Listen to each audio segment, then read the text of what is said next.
following is a chapter reading by the Worm Audiobook Project.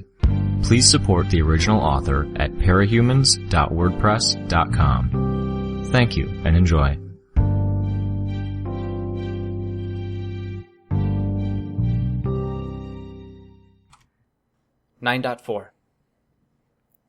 I'm a tinker. I'm supposed to be smart.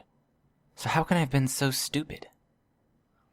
Ballistic raised one hand and pointed at Kidwin.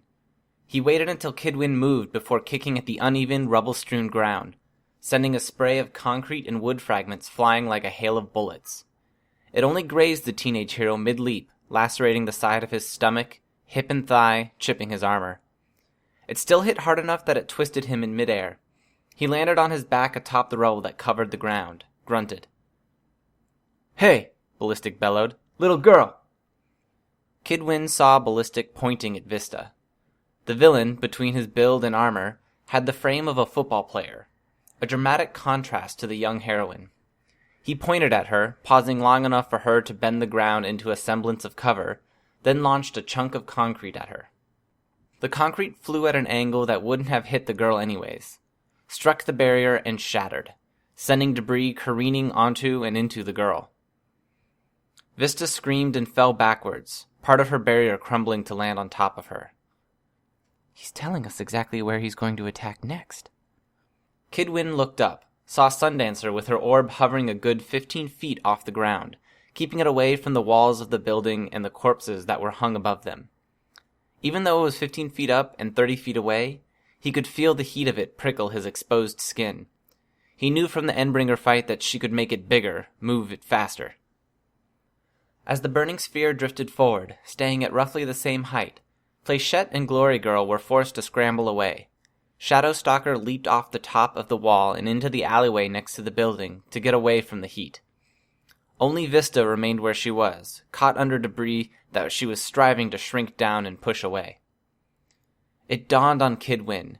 Sundancer and Ballistic, at the very least, were holding back, because they were strong enough that going all out would leave corpses. The revelation didn't make him feel any better. In fact, it was just the opposite. If these guys got desperate or panicked, they might stop being so polite about it. Trickster and Genesis were tangling with Weld and Clockblocker. Clockblocker was putting paper in the air, freezing it to give himself footholds to go after his flying opponent. Anytime Genesis moved to attack, Clockblocker set paper in her way, edged towards her, or he tried to duck in close enough to touch her. Giving up on more physical means, she exhaled a cloud of the choking smoke. Clockblocker and Weld both worked together to minimize the spread of the cloud, using paper and plywood, freezing it in place with Clockblocker's power. Kidwin decided they had a handle on that. It was up to him to help against Ballistic and Sundancer. As he climbed to his feet, breaking into a run before he was even standing straight, he raised his spark pistol and fired off a series of oversized blue sparks at Ballistic. Trickster managed to teleport him again, swapping his position with Ballistic's. The forward momentum of his sprint was enough to get him out of the way of his own gunfire. His spark pistol sported a small power core that used spatial warping technology to magnify and then reabsorb a steady electrical current. The barrel was wired with a helix-shaped electromagnetic rail, based on some of Armsmaster's old data on the hard light Purity and Dauntless created. Nanomolecular ionically charged rifling on the barrel's interior was arranged to guide the fired charges into a rough elliptical shape, which sustained their shape and consistency the longest. In layman's terminology, it was not unlike a power bar that was plugged into itself, with a small addition that made each revolution of the current larger than the one before. An attached battery kept the current going. The shots themselves were hard electricity condensed into balls, which meant they had a physical impact to them due to how they carried and transferred kinetic energy. Given how the weapon charged, waiting a few seconds between shots meant the next shot hit harder, up to a limit. I can make something like this, which is brilliant. Then I go and dismantle my frickin' hoverboard to get parts for a project I never even finish. Idiot. Ballistic marched towards Vista, who was trying to climb to her feet. He was intercepted by Glory Girl, who slammed him into a wall. She punched him, drove her knee into his gut, then slammed him against the wall again, to keep him off balance and hurting. Ballistic slumped against her and grabbed at the collar of her costume for support. A second later, Glory Girl was a blur, disappearing into the skyline. His attacker gone, Ballistic fell onto his hands and knees with a grunt. Fléchette threw a handful of darts at Sundancer, pinning the girl against the wall. Somehow Fléchette had avoided Trickster's attention. How? Kidwin turned to look, saw that she was standing so her body blocked Trickster's line of sight to both the darts and his teammate. So he can only teleport what he sees? Kidwin moved to mimic Fléchette's technique, running to a position where he would be between the injured Ballistic and Trickster. He cocked his spark pistol. He was nearly lined up for his shot when his gun disappeared from his hand, an awkwardly sized piece of wood taking its place. A second later, his mask and visor cracked against a hard surface. He had to grip the wall to steady himself and keep from falling. He had teleported. Then the wall moved beneath his hand, and he heard Clockblocker shout, "Get down, kid!" He let himself fall, simultaneously realizing he had been leaning against Genesis in her gargoyle-like form. Weld slammed into the villainess, his left hand in the form of a heavy miner's pick. It did a surprising amount of damage, but she didn't seem to care. She gripped Weld around the face with a claw, raked his chest twice with crisscrossing slashes of her other hand, leaving deep gouges in the metal. The same noxious black smoke that she had been breathing began to billow out of the hole the pick had made in her chest. Clockblocker charged, but Genesis shoved Weld so the two heroes stumbled into one another, delaying them long enough for her to leap into the air. She beat her wings to keep herself aloft and out of reach. Kidwin unslung his laser rifle and fired at the villainess. His first shot grazed her, as one flap of her wing carried her high into the air, but the next two hit the mark. One struck her in the shoulder, leaving a hole large enough to fit his hand through. The other struck her in the side of the head, doing a similar amount of damage. Genesis dropped from the sky, exploding into a mess of dark smoke and pebbles as she struck the ground. Feeling a moment's panic, he checked the settings on his gun. Normal levels, no anomalies. It could heat metal and other inorganic materials, cut through more fragile materials, but against a person, it wouldn't do more than hurt and maybe leave the mildest kind of burn. That's her power, he reminded himself. You didn't kill her. But his gun had done a surprising amount of damage. Was it some interaction with how she pulled her new shapes together? A specific wavelength? A weakness to lasers? He wasn't about to complain. He wheeled around, fired on the other villains. An injured Ballistic opened fire on Vista, discharging a series of pieces of rubble at an angle. It struck the ground just in front of the girl, and fallout from the impact showered her. Each shot drove her back further, buying him a chance to limp to Sundancer's side. He touched the darts that were fixing her to the wall, sending them flying into Weld's face. "Fuck!" Weld cursed, the metal spikes on the darts jutting out of his jaw, cheekbone, eyebrow, and forehead.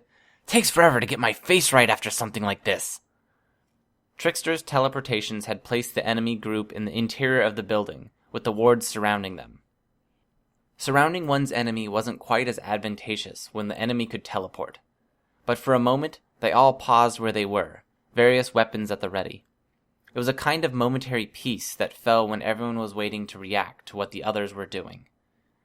A wind blew past them, and Kidwin blinked as a fat droplet of water spattered against his visor. It was starting to drizzle. He glanced up at the corpses where they hung on the walls of the building. "The water's going to wash away the evidence if you don't let us go and hurry to check on the bodies," Trickster spoke. "Crime scene techs can't get here in time with the roads like they are," Weld spoke. "And we're not allowed to touch the evidence anyways. Rules." "Rules? You shouldn't sweat those things so much," Trickster chuckled. "Here, I'll help you out." Weld disappeared, and the burning corpse flopped to the ground. "Shit!" Clockblocker shouted, running forward. Weld dropped from the wall for the second time in a matter of minutes as the restraints intended for the woman's corpse tore free of the concrete. Vista reshaped the wall to ease his descent. Kidwin raised his laser rifle to fire at Trickster. Dumb. He regretted it the second his finger left the trigger. As he predicted, he found himself somewhere else in the blink of an eye, and the impact of his own gunfire slammed into his back, intensely hot. He threw himself to the ground at the base of the building, where water pooled, rolling so his back was submerged.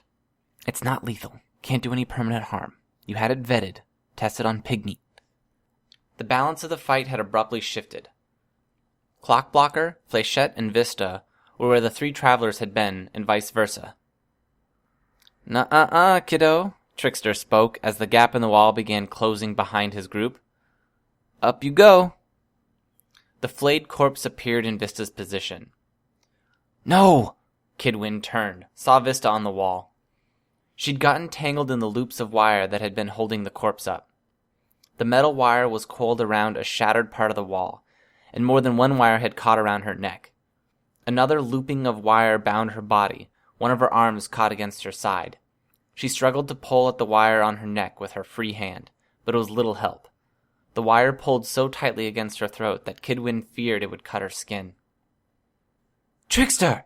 Sundancer cried out, horrified. "Just run!" was the villain's only reply. The three villains started running, leaving the building behind, their footsteps sloshing and splashing. Kidwin raised his laser pistol, aimed carefully, then fired, landing the shot a half-foot to the right of Vista's throat. The wires heated and split, freeing her, and she dropped a foot before catching on more wires. Nothing dangerous this time, but it was a fair distance to fall, and one slip could see her getting cut on the wire, strangled or cracking her head open as she fell. Shadowstalker materialized behind Trickster, catching him around the throat in a headlock. She used one foot to kick his feet out from under him, and then forced him face first into the water. Kidwin hesitated. Help her or help Vista? Vista. Shadowstalker would say she could handle herself, made a point of trying to. He fired more shots to free Vista, missing the wires 1 or 2 times. The heroine, for her part, focused on angling the wall beneath her to allow herself to slide down instead of falling the full distance.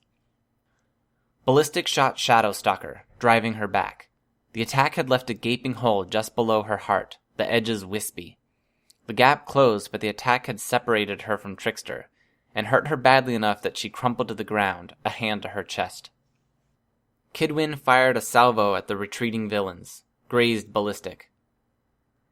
Sundancer turned, directing her orb between their groups. She dropped it into the water. Massive clouds of heated steam rose where the orb met water, obscuring the battlefield. By the time it cleared, the villains were gone. It took a minute to check that none of them had suffered any permanent damage. After some debate, they moved the bodies to a more secure, dry spot inside the building. Glory Girl managed to make her way back 2 minutes after the travelers were gone, helped with the last body that still hung on the wall. By the time they were done, the rain was pouring down. Kidwin stared down at the corpse, an ugly feeling in his gut. He was dumb, easily distracted, prone to leaving his projects unfinished, and it was moments like this that this knowledge hit him particularly hard. His dad had made him get tested, and the doctors had labeled him with ADD and dyscalculia. He held to the opinion that ADD diagnosed was way overused. He liked to think that he was just a daydreamer, prone to getting lost in his thoughts. The dyscalculia was something concrete that he couldn't deny or explain away.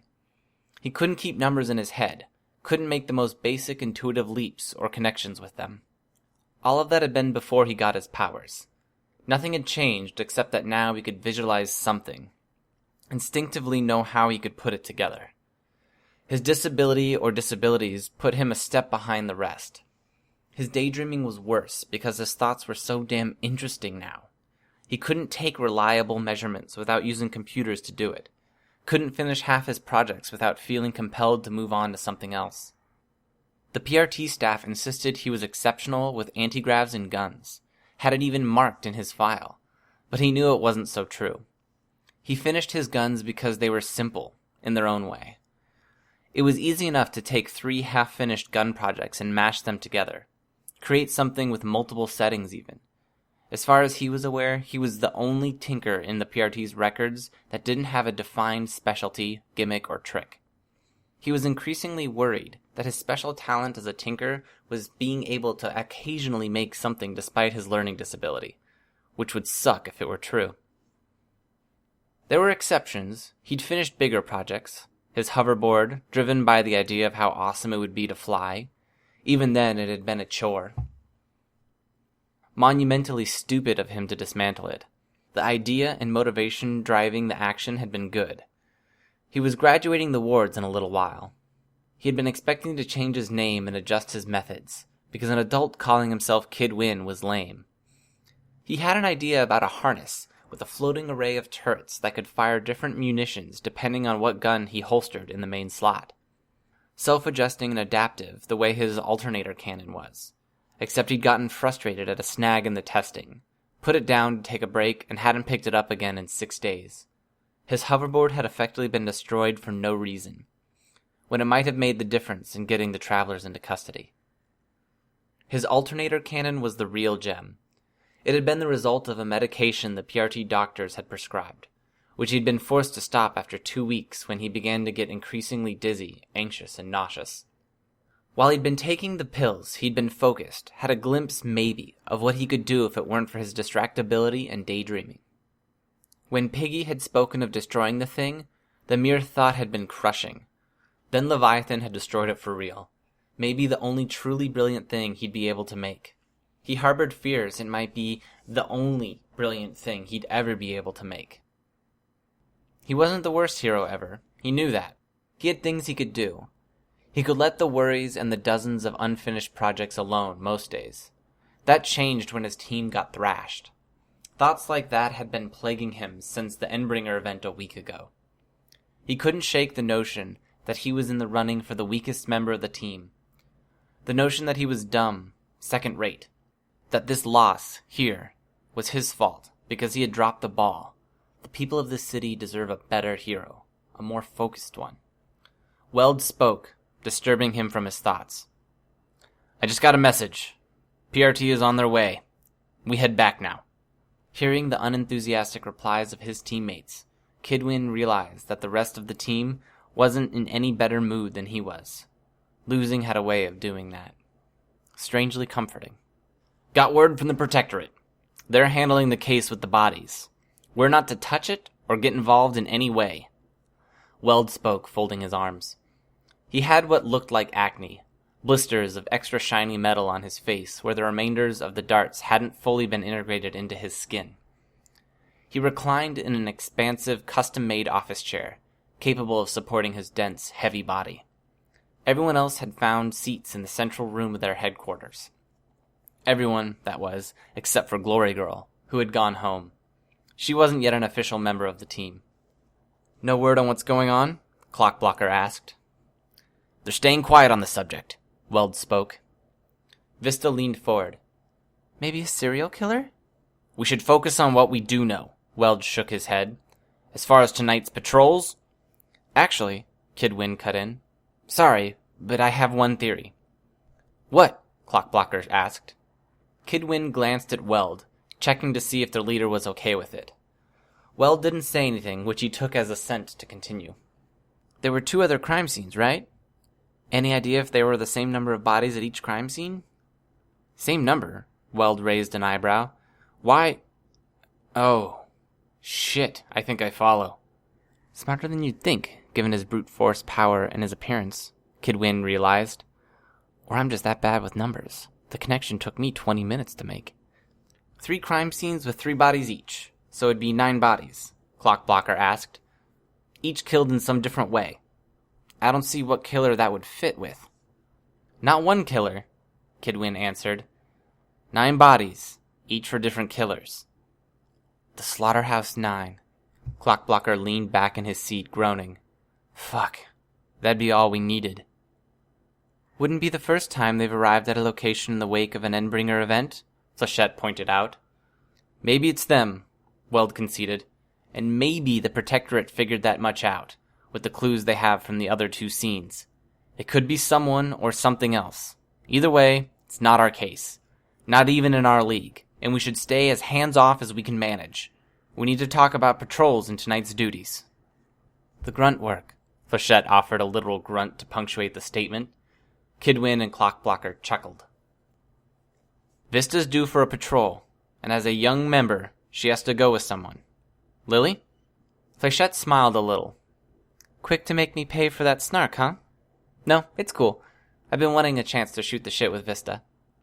She extended her fist, with index finger and thumb extended to form a gun. Mock fired it at her junior teammate. Vista rolled her eyes. Clockblocker, you and I will handle the night shifts after that. Your call if you want to patrol with me or not. We can cover different routes and go for a wider area if you'd rather. Alright, we'll figure it out. Leaving Shadowstalker. You okay with the late night, Sophia? Yeah, fine. Sophia didn't look up from her laptop. And me? Kidwin asked. Special duty tonight, Weld smiled. You're recruiting.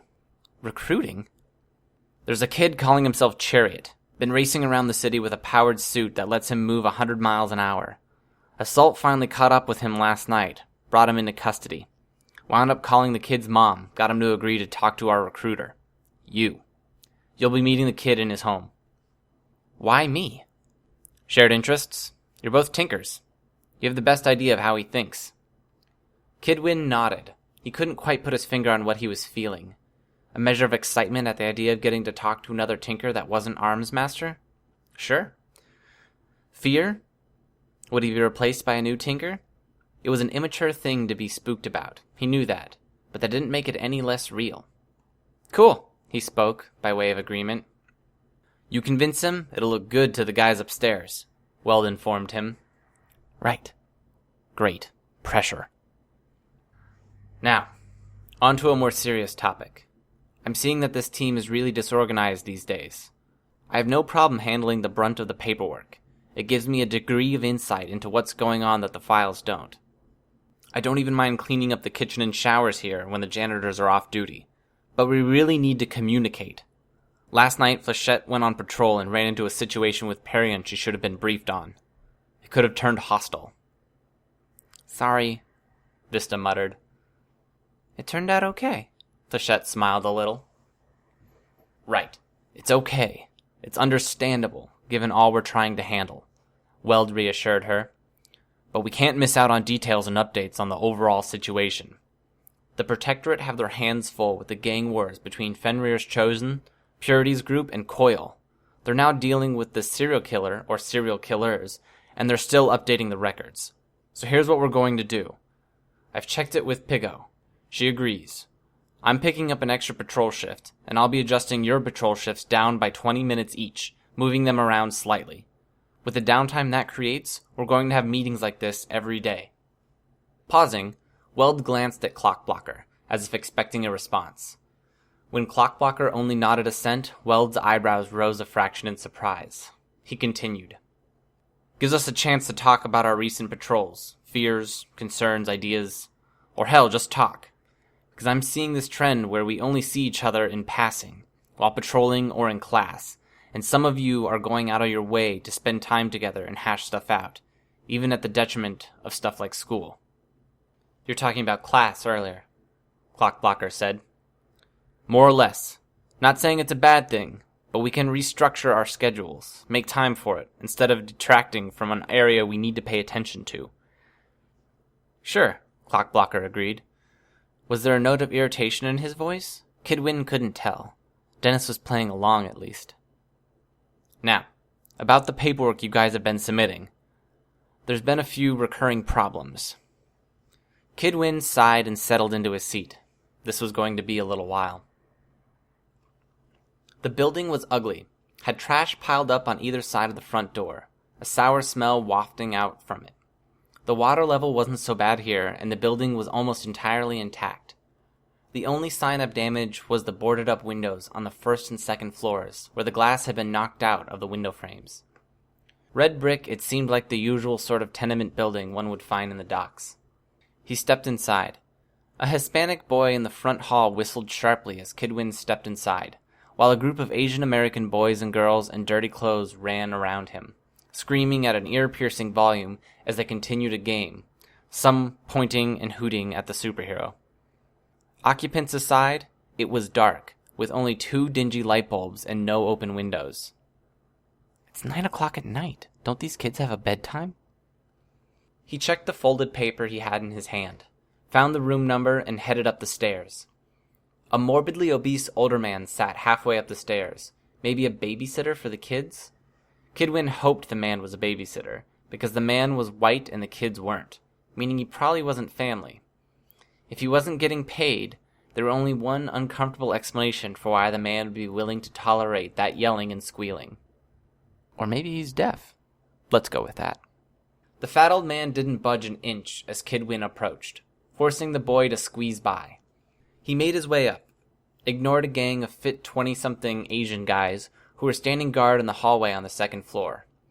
On the third floor, he headed past people who were sleeping on blankets in the hallway, found apartment 306.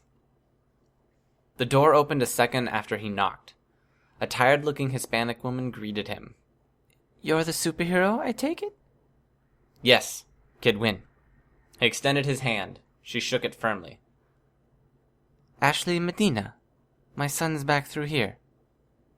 There was a sense of pride in the narrow apartment, Kid Win saw. An undercurrent of aesthetic taste, matching knickknacks and furniture. There were marks of a vacuum cleaner's recent run over the carpet, and both kitchen counters and dining room table were immaculately clean in a way that suggested she'd gone to some effort to clean up. In a building like this, though, there was only so much you could do. There was a water stain on the ceiling, dark brown marks on the carpet under a small rug, maybe from a previous occupant. "If you'll wait here, I'll get him." Kid Win sat on the sofa.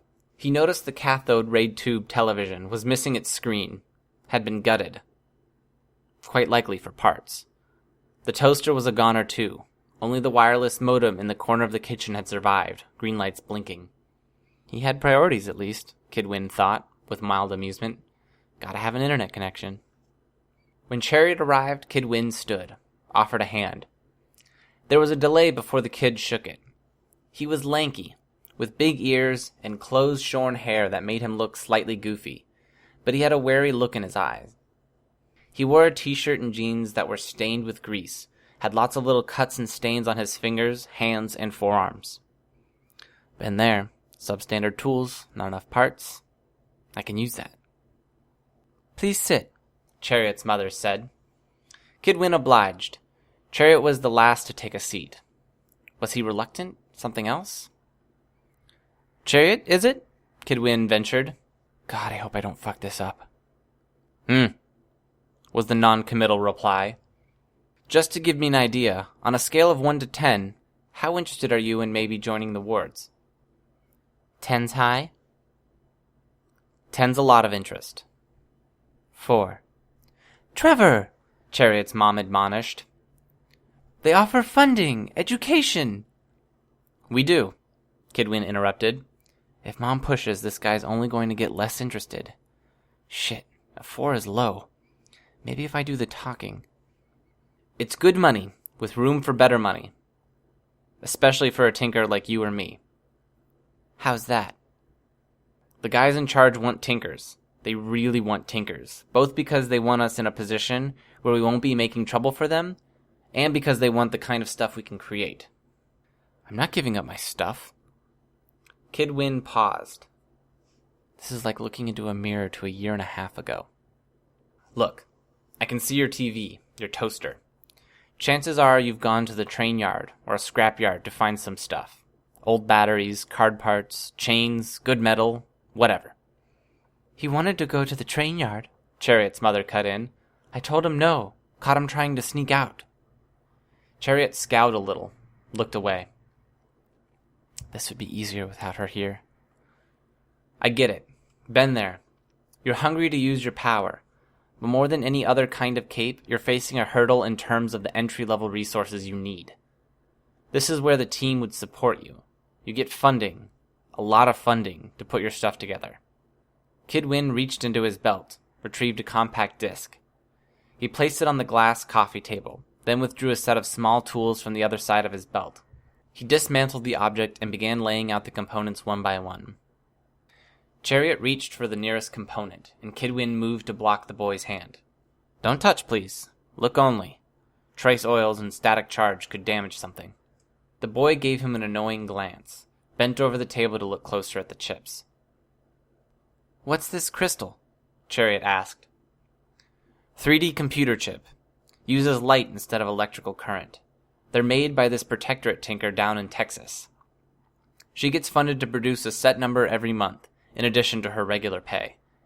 As long as you're in the program, you can put in an order for her stuff with the specs you want. "And this metal threading? Gold?" "Gold, for maximum conductibility." That's a camera. This would be the power source. That part does something with wavelengths, and this reads energy, but I'm not getting it. What does this do? Kid Win quickly slipped the pieces back together, turned the compact device over, then pulled out his smartphone. Touching the screen, he activated the compact device. It floated above the coffee table. He turned his smartphone around to show them the image it was streaming from the device's camera. So much effort for a video camera? Chariot's mother commented. My tax dollars are going towards this? The dumbfounded look Chariot gave his mother put Kid Win in the awkward spot of having to suppress a smile. This is a point for me. If I asked him again, what would he say? 5, 6? You join the wards, you get exactly what you need to reach your full potential as a tinker. A small lie there, not like I've reached my full potential. And anything you make, the PRT buys the rights from you, if you're willing to give up that much. You can do well for yourself. You're talking money? That had piqued Chariot's interest. He leaned forward, elbows on his knees. I maybe shouldn't, but I'm going to tell you what I'm getting out of it, because it's almost definitely going to be the exact same for you. I get paid, but the money goes straight into a trust. I've made enough to pay for my college education, and every dollar I earn beyond that is going to be waiting for me as a cash award, if and when I graduate from a 4-year post-secondary program. I'm getting $400 in allowance each month, just to mess around in my workshop. All my materials are paid for, and I currently have about $2,000 sitting in the bank right now from that. Once I turn 18, I make more. It automatically transitions to a job with good pay, working with the Protectorate, and the hours will be totally flexible around any classes I take. But he's risking his life, Chariot's mother spoke. Chariot frowned. He is. There are responsibilities. But honestly, there's zero way he's going to be able to go out and try out any of the stuff he's made without running into trouble. People are going to pick fights just because he has powers. If he tries to hang out in a workshop he establishes on his own, they're going to find him, strong-arm him into putting something together for them. Not just villains either, heroes too. Being a tinker doesn't just make you a target, it makes you a resource. It's why pretty much every tinker out there is a member of a larger, more powerful team. Then Trevor could just not use his powers? She spoke. Sure. Kid Win folded his arms, leaning back against the back of the couch. What do you think, Chariot? You think you could keep from using that power of yours? Be normal? Chariot frowned, looking down at his scratched-up hands. No. Kid Win nodded in agreement. It's a part of you, Chariot. A part of how you think now. I'm telling you this is the best option, the safest. Having a team means you're protected, free to do what you need to do. Chariot's expression indicated clear interest. Then he frowned. I don't want to give up my stuff to others. It's mine. Something struck Kid Win as off about the reply. What was it? It was out of tune with the flow of the conversation. Didn't quite match up with Kid Win's own experiences being recruited. Maybe it sounded forced. But why would Chariot fake reluctance? He pushed forward anyways. I get that, really. But it's only giving away a name. You still get to use it. You just can't give it away or sell it to others. The benefit is that you gain access to all the stuff and plans other PRT tinkers have made. I can't show you any more of that than I have. But the fact is, you'd be able to look at my blueprints as easily as I could look up yours. Get inspiration. Or you could look at the sort of stuff Dragon makes. Chariot's eyes lit up. Tell me you're not interested now. I'm kind of interested. Again, that vibe, pretending he's not as interested as he is. They can't force you to join, but they do want you on the team. There's no negotiating. You get the same as I get, pretty much. So if you're holding back or trying to fake like you don't want to join when you do, you're just wasting your time and mine. I'm not, Chariot replied, defensive. It's only... This is a big deal. It is. So take my card. Call me if you have any questions, or if you want me to pass on word that you're joining the team. Kid Win fished in his belt and then handed the card to the boy. Black with white lettering and his Starburst gun emblem on the back. Okay, Chariot replied. Talk it over with your mom. Get back to us. Thank you, Chariot's mother spoke, standing up. Kid Win stood as well, He shook her hand again. Not a problem, Kidwin replied. He punched the boy lightly on the shoulder as he stood. Join. It'd be good to talk shop with someone else that gets this stuff. Chariot nodded. The mother led Kidwin to the door, and he headed out of the building. The fat man from the stairwell was gone, and only the Hispanic boy by the front door was still in the hallway. Kidwin stepped outside. Something's off with this scenario. He tapped his foot a second, then stepped around the building and into the alleyway. He retrieved his smartphone and used it to send the hovering camera up to the 3rd floor, checked in the windows where the apartment would be. The boy was leaving the bathroom, going into his room. Kidwin moved the camera to the next window over. The boy was sitting down at his computer, turning it on. Straight to the computer. Kidwin pocketed the hovering camera, then turned his attention to the smartphone. According to the phone, there were 3 wireless modems in the building. One was named with a string of violent swear words. The other was on its default settings. Both were unlocked. He chose the 3rd, locked connection, clicked the button on the screen to have his phone decrypt the password. 15 seconds later, he could see someone online. Kidwin watched the white text scroll by with details on the connection's activity. Google Docs, pages on technical stuff. The boy was adding notes on gold wiring, short-form notes on antigrav 3D crystals. The next page the boy visited 5 minutes later was an email account. 20 seconds later, an email was sent. To C1298475739 at cryptmail.com. Guy from Wards came. I'm in. Kidwin stared at the screen for a long while. Cryptmail. That wouldn't be an agreement with the PRT. So someone's got you before we did, he muttered to himself. He tapped the armor over his ear twice to open communication channels. Console? Weld here. Manning the console. Do me a favor. Call everyone back to the base for a quick meeting. And maybe call Pigo. Hi, this is Snagger. You just finished listening to a chapter from Arc 9, Sentinel, from the web serial Worm by Wildbow. This production is brought to you by the Worm Audiobook Project. If you would like to know more about us, or to volunteer your own services, please check us out at audioworm.rein-online.org. You can download or listen to every chapter directly from our site, or you can find us on iTunes or any podcast app under Worm Audiobook. Thanks for listening.